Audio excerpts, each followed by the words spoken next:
Welcome Through the Noise. I'm your host, Ernesto Glucksman.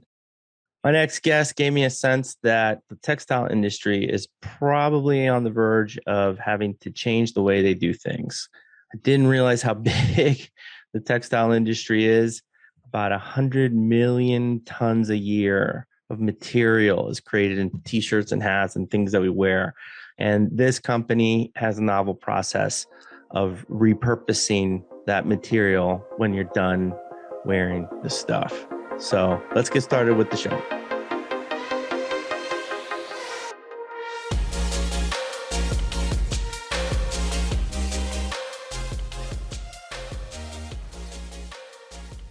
Petri, thank you for coming on the show. I really appreciate this opportunity to talk to you about your biotech. It's a biotech company. It's textiles. It's a process. It's a variety of things. It's complicated for me because, as I was telling you off mic, my organic chemistry knowledge is not like as sharp as it could be. But maybe you can walk us through, the business. But perhaps we should start with the idea of what's the general din of the problem that your company is very suited to solving? Great. Thanks. It's really great to join this show. And let's say, to be honest, even if I'm an engineer from my background, organic chemistry, it's not either my stuff. So in the beginning, I was also having a problem, but right. We've been luckily building a team who can manage that. Who knows? My co-founder is a professor in chemistry, so he knows this stuff. Okay. Good. Yeah, right. So the basic problem what we are solving is that if you look at kind of the global textile industry, it's growing. The demand of clothing is growing, and meaning that, let's say, the demand for traditional virgin fibers is continuously growing. At the same time, we are throwing majority of textile waste created. I think that globally we are creating about 100 million tons of textile waste, and 85% of that is landfilled or incinerated. Wow. Meaning that, let's say, on a global scale, it means about one truckload of textile waste landfilled every second. Wow.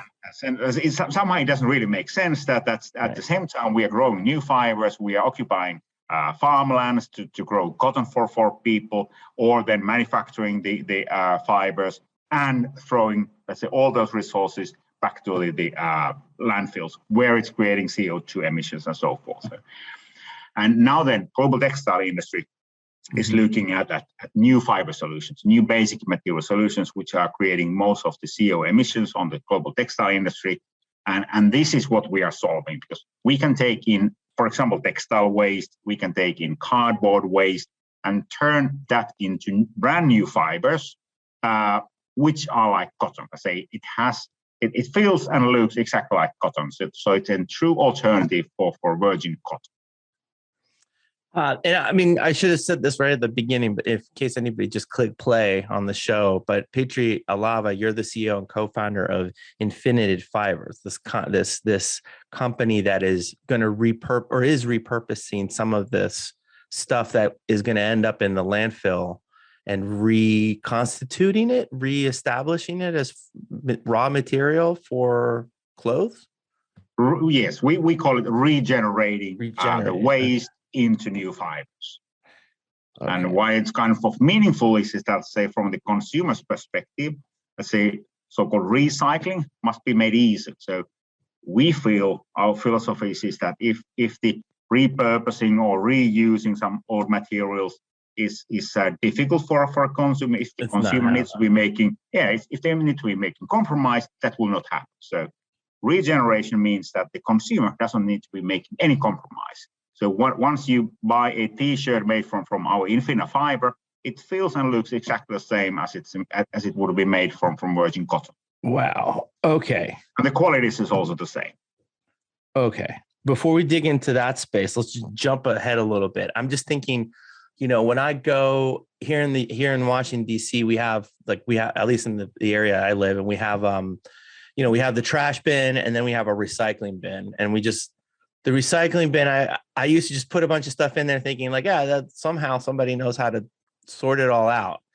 And then you come come dig around a little bit in there and you realize, oh, they're not really sorting the like 80% of it still not really being pulled out. And as I keep thinking more about it, it's like, how's a machine supposed to pull out the paper from the cardboard, from the weird mixed material?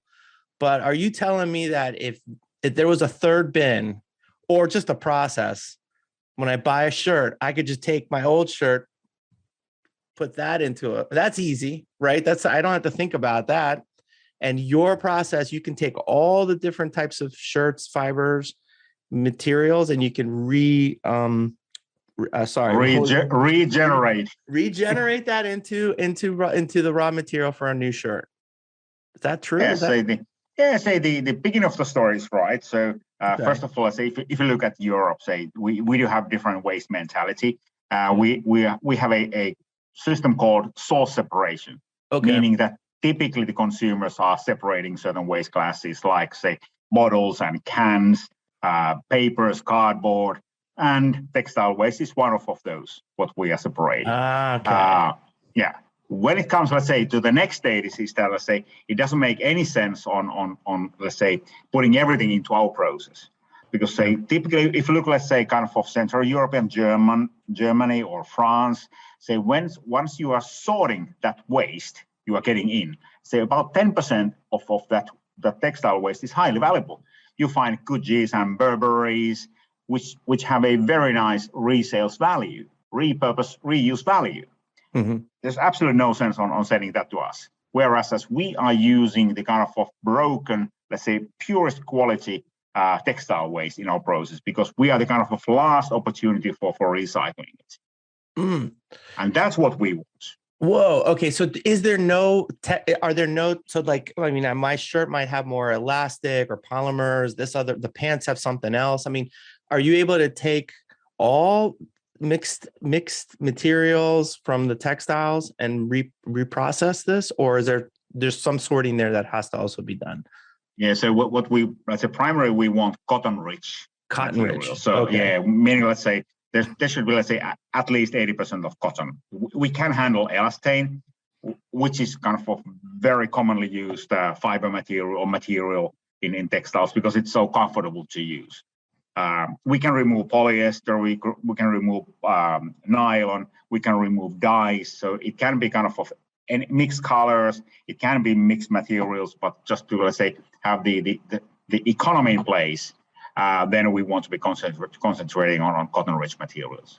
Okay. I mean, these are the sources. I mean, this is this is like doable. It's not like a thing that you can't, it seems like probably in Europe, you have more of that pre-sorting happening. And in the US, I think we'll eventually get there. It just takes some time sometimes. But in this particular case, so what happens when you get a bunch of this waste material? It's like nobody wants to wear these clothes anymore. They're fairly cotton rich. They come in a bundle into this factory that you have. What happens? Then tell us about that process. What's that? Right. Yeah. So the first part is that we're just mechanically shredding the material broke. Okay. Meaning that we are removing zippers and buttons, all the mechanical particles, and also kind of loosening the material. Next stage is then the first chemical processing, where we are removing dyes, or the colors. We are removing then polyester, nylon, and softening elastane. In the next stage, we are breaking down the cellulose let's say on a molecular level into liquid cellulose.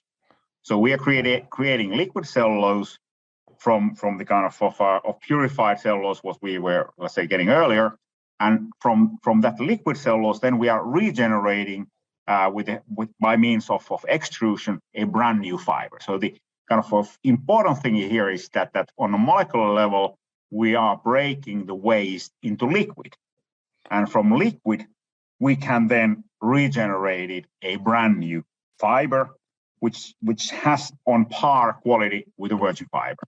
So it doesn't matter even if the waste is kind of in a dust format. We can also create from dust a brand new textile fiber like cotton. Okay. So like it probably even in the manufacturing of clothing generates a lot of like shredded material or dust or the Exactly. machines. You could collect all of that, put that right back into the vat process. I'm calling it a vat process, but I'm sure there's lots of things. But you bring it to you guys to then reconstitute in liquid form, and then I guess in the organic chemistry world, you create the polymerization thing happens, Yeah, right? it is actually very much around, let's say, playing around pH Okay. of the cellulose. So once you put the kind of cotton under very alkali process or alkali conditions, it becomes liquid. And when you are kind of balancing the pH back to the neutral level, it regenerates the fiber by itself. So the kind of miracle of nature we're working on. Nothing special. Wow. Your chemistry team would say there's a lot of other steps involved that's complicated here. But then just this gives us the sense of like you're stripping out the materials you don't want and then reconstituting or regenerating this sort of this fibrous thing that can then be made and woven and recreated into this new material that has similar qualities. Are there any like particular things you can tweak in that process? Can you make the material more stretchy or less? Or do you just kind of get the material back to as close to the cotton-like qualities, and that's good enough for the market for now? And mostly it's good enough. So let's say we can play a bit. So let's say we can have different bit, let's say with different elasticity if we want to. We can make different thicknesses of the fiber, so we can also make kind of microfiber structures if wanted. But mostly, let's say if you look at fashion, it's relatively straightforward. And we're working on the kind of high volume markets and applications like, let's say, t-shirts, sweaters, denim, bed linens, men's shirt fabrics or shirt fabrics, and so forth. So we are working on the kind of major cotton applications which are on the market. Well, so you're not, it's not like this is just like a specialized process that you create so that you can say, hey, we've reused this material or something. You're going for volume solutions, right? Exactly. Yeah. Isn't that big? Otherwise, you don't get the impact globally. Let's say you just need to be focusing on the high volume markets. There are also specialist segments like, say, Formula One tires, or let's say in the textile. Okay. Car tires, but I say that's not where you're focusing. We are focusing on high volume markets, fashion, because we do see that on global scale, the fashion market has a willingness to pay for. They do see the need for making change. It's a challenging problem because you got to generate enough quantity at a consistent basis, meaning the volumes, right, to sell it to these guys. Let me shift gears just a little bit because I'm curious to know, and it's sort of sometimes not fair to ask this question, what does a startup company or organizations that's just getting started compare their process compared to the incumbents?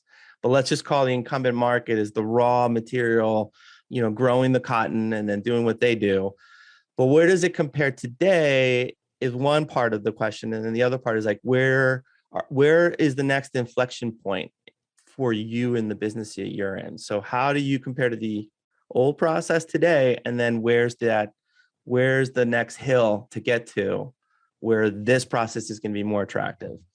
Yeah. So we have definitely started from different angle and from the different end. So let's say right from the beginning, when I started building this company in 2015, we started from the globally leading brands. So we started discussing with the H&Ms and Levi's and Nikes and Adidas's, just to get the understanding that what are their needs. And I said that was the thing what made me convincing that we saw that there was a really, really honest will to change their material portfolio and material use. And now we are at the stage where we have signed, say, several years, multi-year, multi-million sales contracts with brands like H&M's and Patagonia from our future flagship factory. So now we are entering into era where we are planning to build the first commercial scale factory. It will be hundreds of millions of euros investment, And what shows me that there's a honest willingness to change this in this industry is that those companies like Patagonia, H&M have been signing multi-year sales contracts from the future factories, from the future factory, which doesn't even exist yet. Further to that, we have also get, let's say, quite a bit of indications from other brands that it's not only the flagship factory what we are planning for, but they also want to be, let's say, giving indications, strong indications, and work with us to convince that their manufacturers, whether they are in say, Northern America or whether they are in Asia, that they should be investing on our technology. And I think that's the difference. Traditionally, if you are a, say, cotton grower, you are working in a very, very long value chain that you are selling your fiber to the trader. Traders is selling to the yarn spinner, and yarn spinner is selling the material to the fabrics producer.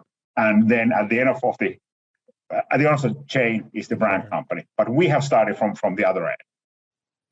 And let's say, I think that's really creating the momentum to make the change, to make also the manufacturers changing their habits. That's real. I mean, from investor perspective, that's always exciting when you have these sort of potential purchase order contracts, memorandum, like, you have a customer willing to give you money if you can scale up. Then you get venture capital go, oh, okay, in that case, that's great. That sounds great, But how do you, the show's a little bit about getting through the noise. How, I have to ask, like, how did you then in 2015, how did you get those conversations for H&M with the technology you had? Like, what did you leverage in that experience? Maybe a story or two of, Yeah, that story, it was a PowerPoint presentation. It was a bunch of dirty fibers I was going around and showing. And then we signed a couple of deals. I think the first customer we had was Wrangler. And what we agreed with them was that we shall open up a pilot scale factory and manufacture fiber for their testing purposes, which we eventually did, so that they tested the fiber in their own manufacturing chain. They went to their yarn spinner and fabrics producer and made good quality denim material out of it. And of course, that's been the way, exactly the same way we've been repeating with H&M's and Adidas's and so forth. So all the time we've been supplying, say, adequate volumes for their manufacturers to test and to validate that they get exactly the same quality as they are getting from their existing and today's fibers they're using. I mean, and then, that's sort of the pilot concept. I mean, that must mean that these big brands are under significant pressures to take these chances, to actually spend the time talking to people that might have a new process, right? Because they're busy just running the enterprise, right? Why would they spend time talking to someone who, with the PowerPoint presentation, some fibers, right? Like there has to be something compelling them to go, well, we better take a chance on somebody, right? Were you just at the right place at the right time, or just the due diligence, just knocking, calling, hey, I want to talk? What was your process? Yeah, I'm sure that how it started is that those brand companies have been looking for alternative materials, let's say circular materials which are made from the waste, for example. They've been looking at that, let's say, during the last 5 to 10 years. And there's nothing like that on the markets. If you look at the kind of today's manufacturing chain, the value chain, it's not really very innovative. So the last fiber innovation was made about 30, 40 years ago. Wow. So the kind of for focus orientation in the global textile industry has been cost and volume. And now when the brands figured out that they have to do something else, the consumers wanted something else. The younger generation particularly are very actively looking for alternative supply, say alternative materials, sustainable materials.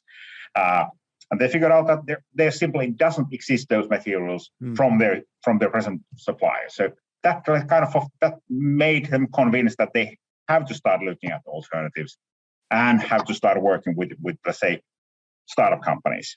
And there are pretty active, say, communities like Fashion for Good in Holland, which is kind of created by the brand customers or brand companies. So they have formed a ecosystem, and I think there's about, say, 70 to 100 different startups.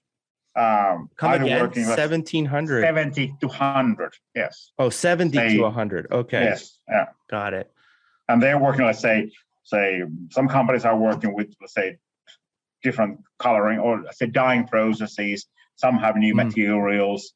Some have also, let's say, maybe some web page, or let's say online sales tools and so forth. So they. Well, then, sorry to interrupt, but then where was the watershed moment for you? Because you, as the founder, I mean, you have a co-founder, but you staking your career, your life, your efforts. Like, where was that aha moment where you felt, wait a minute, this is possible? We just have to put the right people together, the right contracts, the right something. But you could see the light at the end of the tunnel is what I'm getting to. Yeah. Where was that for you? Yeah, you need to first remember that my background is that I've been a corporate CEO on global materials business in robotics business, and my wife became an entrepreneur. 2010, we decided at that time that there will be never a situation that we both are entrepreneurs. So that's my background. Okay. Then I was turning 50, and I decided, okay, now I shall look at some alternatives. I terminated my CEO contract and started looking around. I was naturally having also discussions on taking another corporate to lead. But what really made me convinced here is that to say I saw that these brands are kind of really committed on working with startup companies. And then as I had a background being a corporate CEO, I knew that what it takes to grow the company, to build the growth. And then my partner, Professor Ali Harleen, he's kind of crazy science man. He's extremely innovative guy, kind of solution oriented, not only scientist but solution oriented. And I thought, okay, if we let's say combine our skills, my skills on business and his skills on science and technology, that we really can make this happen. And where you're to ask about the cost inflection aspects, right? Like you're capitalizing a new factory, you're going to create a certain volume. Where are you aiming for this cost parity with the raw materials at some point? Or is like, do you have that vision for the future, or are you just relying more on the fact that these large brands are going to have a lot of pressure and they just need to just put stuff into their processes, even if it's a little more expensive, or, in that thinking? I mean, are you looking for a full circular economy process here for your future? Yes, very, very good question. So just remember my background. Let's say I have a very industrial background, and I think, let's say, I have relatively good picture that what these customers are looking for on a long term. We do see today that they can pay premium. They are willing to pay premium. But say if you look at 5-10 years ahead, I'm sure that when we want to really having a huge impact globally, we want to be also and need to be also cost competitive. So on longer term, I do believe that we need to be cost competitive. Whether we need to be exactly the same as today's cotton, that's another question. So I do see that there's also as long as there's kind of a lack of supply, there's always an opportunity of getting some premium pricing. How large that premium price is, that's another question. But I'm just realistic that still the other thing is pricing. The other thing is cost. The cost competitiveness has to be in place. Right, cost comparative. You have to reach that. Really absolutely. Right? Otherwise, you don't get the mainstream. And right. we don't want to be a marginal supply. We want to be a kind of mainstream alternative to cotton. But there are factors that you're not in control of, right? So like could be cotton agriculture has a bumper crop next year because everything worked just great. And then the price of cotton drops so significantly that it's more expensive for this premium new stuff, right? For a little while. But I think if you look at climate in general and you look at what agricultural groups are struggling with, is that it's not getting easier for them. It's on the contrary, the trend is more difficult. There are places, right, that there's been cotton issues growing the right amount of yield. I mean, that ends up not in your control, but ends up factoring into, the opportunity for a company like yours to then climb in. But the reality is all this raw material that's generated from the raw stuff, it's just sitting there. It's almost like you could be growing the cotton, or you could be collecting it out of the population that's already pre-sorted it. You're already like, it just seems that at some point it's going to be cheaper, right? To get the stuff, because you don't have to go water the fields and have acres and acres and wait for the sun and the cycling. Like and I'm talking in grand industry vision. I mean, do you feel the same way, or how do you see it from your expert perspective? Yeah, absolutely. And is it that, let's say, at the end of the day, somehow we all have to be paying for the waste we are generating. So is it that, let's say, or today it has, let's say, cost. If not cost, let's say practically, but it is costing, let's say, everything to the world. So because, let's say, we're just, let's say, exceeding the, let's say, planetary boundaries in terms of material availability. So let's say somehow we need to be paying that we are wasting so much, let's say, valuable stuff to the landfills. So they say, I just find it very, very natural that, let's say, we take into use that valuable resource and instead use the cotton fields for growing food for the people. Why we would, let's say, use that for making, let's say, new textiles when we can make exactly the same quality textile from trash we are generating. From the stuff that we're just throwing out because we're just, I don't know, it just was the way we just did it. But part of the thinking I have is that it's just momentum too. It's just everyone's used to doing the business that they usually do, when it works well enough that you don't really think outside the potential box as to like where we could get it. But if you were to just remember, say, the circularity, that's nothing new. Let's say until 1935 about, everything was circular. Let's say as we had lack of materials. Then 1935 about there, synthetic materials were founded. Yeah. And that innovation meant that materials were becoming cheap and available everywhere.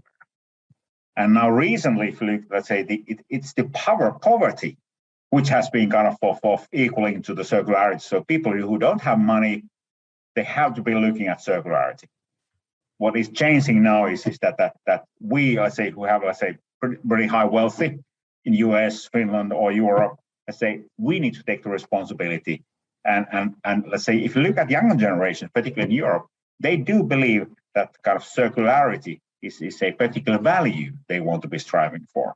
So they see more value on circularity, on reusing material, repurposing, and recycling, rather than buying something which is brand new. So I do believe that we are really changing as human beings. I think so too. And these large brands, I mean, their whole job is to keep in touch with what their consumer sentiment evolves to, right? And it's usually young segments, and they know that the sea is coming where their customers are going to be asking or demanding, like, why are we using, where's the reusable aspect in this particular product? If it's not there, I'm not buying it. I mean, they can't, it's not like, maybe with the exception of like a Patagonia, which has just built its brand on that kind of concept, right? Okay, fine. They're the outlier. They're serving us a unique segment. But when you talk about H&M, who just makes like the trendiest, most inexpensive clothes for, the 20 somethings, the teenagers, it's like, if they're also engaging with you, it says a lot about what they know about their market that's changing for them. And they have to make that change. And so everyone else will eventually have to follow suit, right? In some capacity. Exactly. Because it's really the fast fashion where we kind of see the highest speed of change. Some of them has said that the top management has said that it's kind of a battle for existence for them, because they do believe honestly that in future the younger generations is not going to buy the fast fashion, let's say, even how trendy it is, because they just hate the idea that they are, let's say, throwing so much waste. and losing the resources. I was thinking about the trucks that deliver their shipment, into the stores. These trucks that some of the largest brands have their own trucks. They don't necessarily use Amazon or UPS, although they do too. But I just wonder, like, how many of those trucks go back without, material? So now you have this circular, hey, this whole set of clothing didn't sell. Great, throw it back in the truck, goes back to the factory, goes back to a distribution spot for you. You get those materials reconstituted and put it right back into their design processes and milling, to just generate the next one. Just go faster instead of waiting for the trader and the farmer and that takes a while, right? There's a possibility there. Do you have these discussions with these brands a little bit, or is it just strictly to business? Like they're looking for this. Can you supply it? Yes or no? Yeah, is that mostly naturally, let's say the discussion what we have with them is to supply the fiber, to test it in different garments, in different selections, just to make sure that they can get the same quality, what is sellable. So naturally, everybody's looking at the volume or quality, which has a high value for the consumer. But yes, we do also have discussions. Say Zalando, which is the leading European online fashion trader. We, for example, signed a deal with them that they will be also supplying us textile waste. So they are building actively a scheme to collect the waste from their consumers in order to create the kind of consumer liability and then supplying that to us. I mean, that could become a big brand component, right, to some of these brands that are trying to attract this sort of the younger crowds. Like, we will take your clothes. If you come to our store and buy our new stuff, we'll take your clothes and resupply that into our build process. I mean, that sounds huge potential, right? Yeah, so H&M has had that system in their shops in Europe for now was 4 years. Really? Yeah, and let's say then you get a very, very little discount. So if you let's say throw a dirty T-shirts into the collection box, you get a small, let's say, discount ticket. And actually that, let's say, kind of customer loyalty issue, isn't that? You get a consumer inside, you get them, let's say, bound to do the offering, and they kind of also can message that, hey, how responsible they are.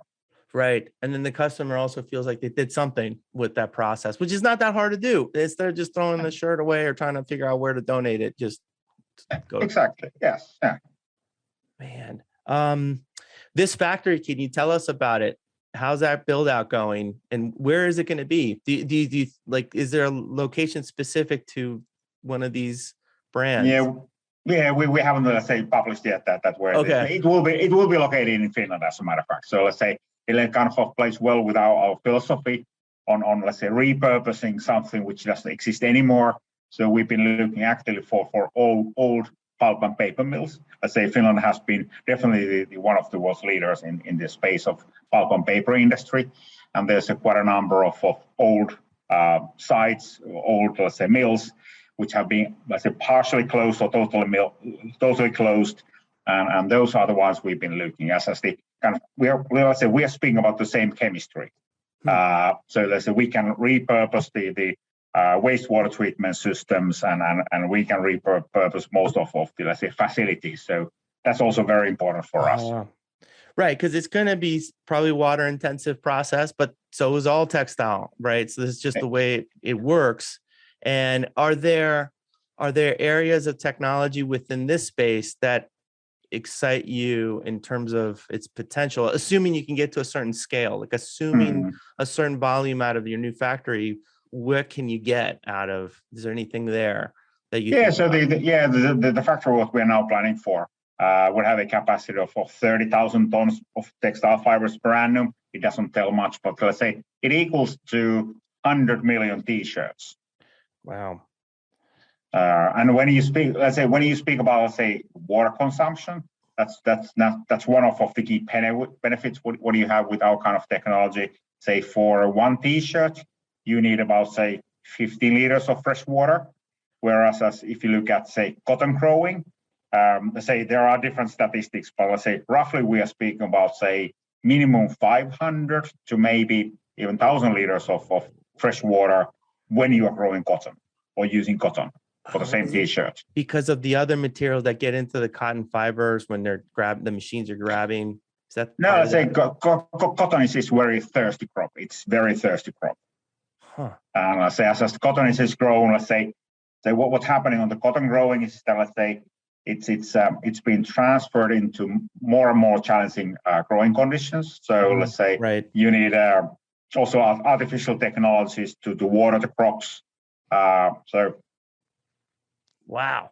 That's a huge, that's an order of magnitude, no, maybe more of difference for your process in terms of water conservation. So if you're in a particular area that really wants to figure out ways to conserve water and you have some textile, you're almost wanting this process to be there as opposed to the other ones that are involved with processing. And the other thing is that, let's say, the benefit what we have, let's say, from the environmental perspective is that we keep the CO2 captured into fiber, so we keep the carbon dioxide into circulation. Whereas, let's say, if you use, let's say, virgin cotton, you are naturally releasing it at the end of the life cycle. Because, say, once you landfill, let's say, cotton T-shirt, it releases CO2, or as a matter of fact, methane into the air. Right. If it's dumped into the deep mountain of trash. Yes. Yeah, and not only that, because let's say I don't know if you know that much about landfilling. I was also a chairman of the board in the kind of regional landfilling company in Finland. And the nasty side is that, let's say for example textiles. Let's say when you are landfilling textiles, you have all the dyes, you have quite a bit of different, let's say, surface treatment chemicals also in textiles to like kind of making easy ironing. And when you landfill such stuff, the rainwater takes all that, and let's say half of that to groundwater. So it's not only about CO2 emissions, it's kind of pollution everywhere when you're landfilling things.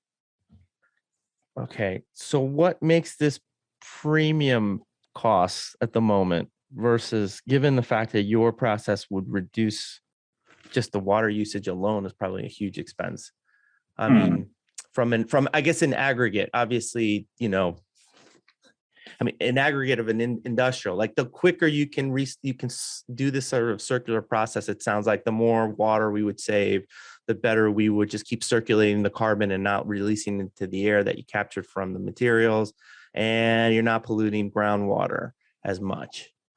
Exactly. Yeah, absolutely right. Yes, and let's say if you're for example, let's say on short term, as we're now planning for building the first commercial scale factory, it's a bit suffering from the kind of scale, as the first factory it will be not kind of let's say full scale. It will be kind of small, from the smaller end or medium sized factory. So naturally, it will be not the kind of most cost competitive in the world, but quite reasonable. And let's say on a T-shirt level, it means a kind of cost premium of say 50 cents US dollar cents, not more. So let's say the consumers, let's say it shouldn't be that meaningful really. Let's say when they value, naturally it will be not for everyone. In the beginning, let's say it will be a bit selective sales, I guess. But then let's say by growing the scale of manufacturing, as discussed earlier, we can also make it cost competitive. Now, your technology is patent pending, so there's a unique process there. But do you? What's the vision with the business? Do you think, is this something you're willing to license or have conversations? If there's another group that wants to create a factory, but they want to use your process, is that something that is open for discussion? That is absolutely, let's say, because we are a technology company, so we are technology geeks. We are chemical engineers. Right. And scientists. So we don't foresee that we would like to start building global volume or let's say production capacity. Why not, Petri? You're in your 50s. You got another 20, 30 years. You look good. You have the energy, Yeah, I'm sure I've got energy, but hey, I say we need to be realistic. We are working on a massive industry. So if you let's say, for example, look at the volumes of the global textile industry, I think the total cotton market today is 25 million tons.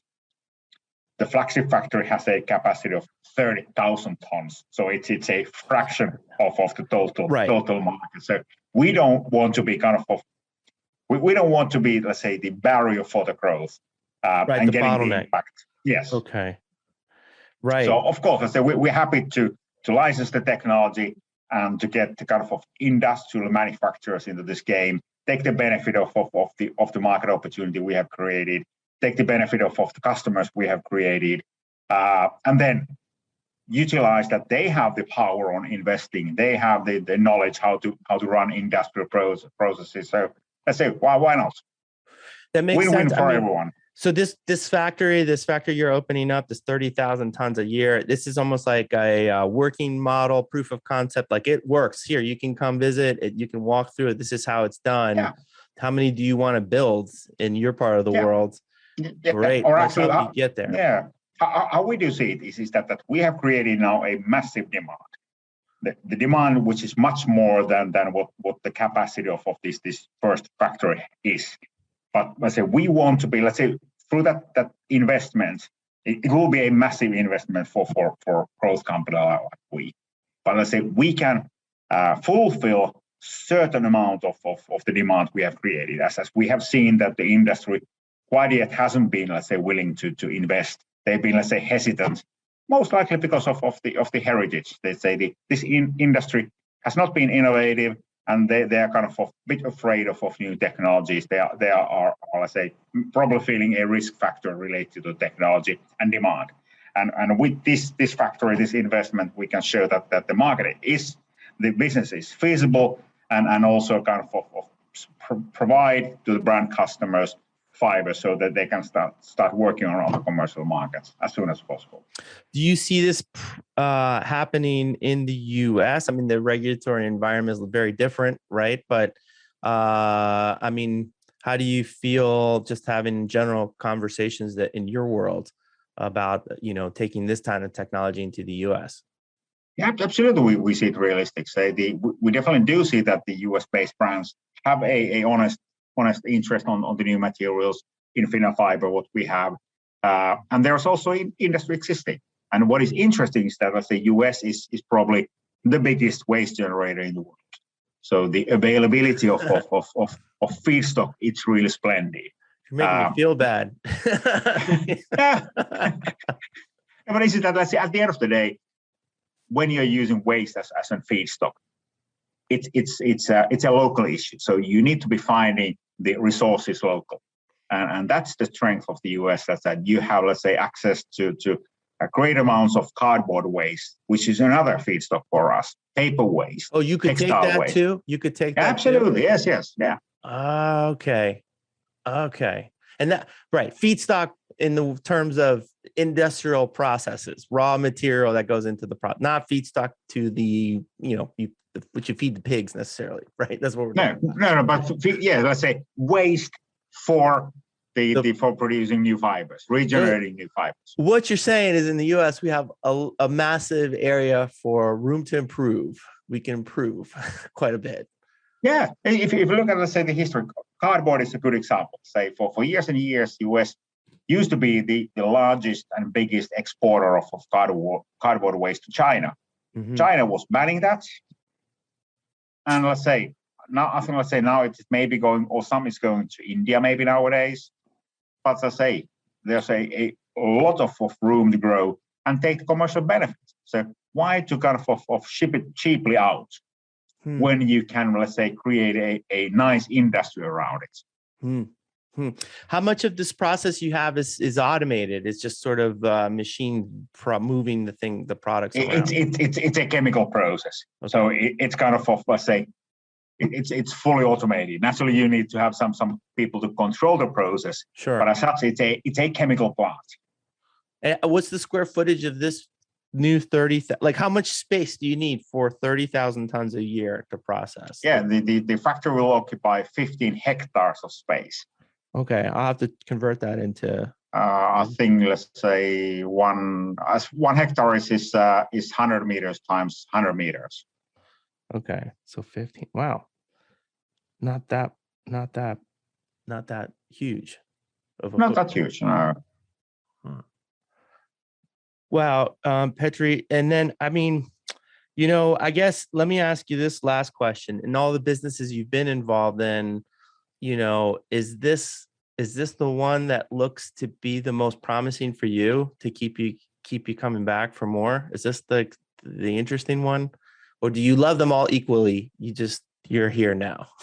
Yeah, my previous business was supplying growing media for global vegetable growing. So in the company I was running, we supplied growing media to grow 7 billion tomato plants annually. Wow. So let's say, of course, it was also very, very nice business to see that's how you are growing healthy food. What is interesting, what is really interesting here is that the kind of customers are huge, and like you described earlier, that we are just, let's say, tiny little startup company. Mm-hmm. And let's say what's really kind of making me interested here is that how we have managed to get the giant companies interested and working so closely with us. Hmm. And at the same time, also, let's say, kind of solving one of the biggest problems in the world. So why not? It's really, really interesting. I mean, that's the biggest piece, right? If you couldn't get them to pick up the phone for whatever reason, then there's no business, right, to be had here. But it just seems and you know what? As I've been having these conversations with other types of business, it's like across the board, everyone's starting to look for the alternative. What's the next thing that we can scale that can help us reuse our footprint and so forth. So I think it's just overall an exciting technology time, which is why I ended up shifting the show into this world, because it's just too much is happening. It's just hard to keep track of it all in some ways. Yeah. Petri, I'd love to have you back again, man. When do you have this new factory up and running, you think? 24. Okay. 2 years. Okay. Yeah. All right. Well, we should do this before then, as you ramp up for that. I know there's probably production process involved with creating a new factory. I don't know what that's like at all. So it would be interesting to hear from you how you're doing, as you go through that. Yeah, I'm happy to join again. Okay. All right. Well, thank you very much. And thank you, everybody, for listening, and keep in touch. Visit throughthenoise.us for more episodes and subscribe to our newsletter. This show is produced by Through the Noise Consulting, uniting external communications and internal IT functions to ensure data and privacy are protected while creating innovative communications platforms. Want to start your own podcast? We can help. Visit getthroughthenoise.com to learn more.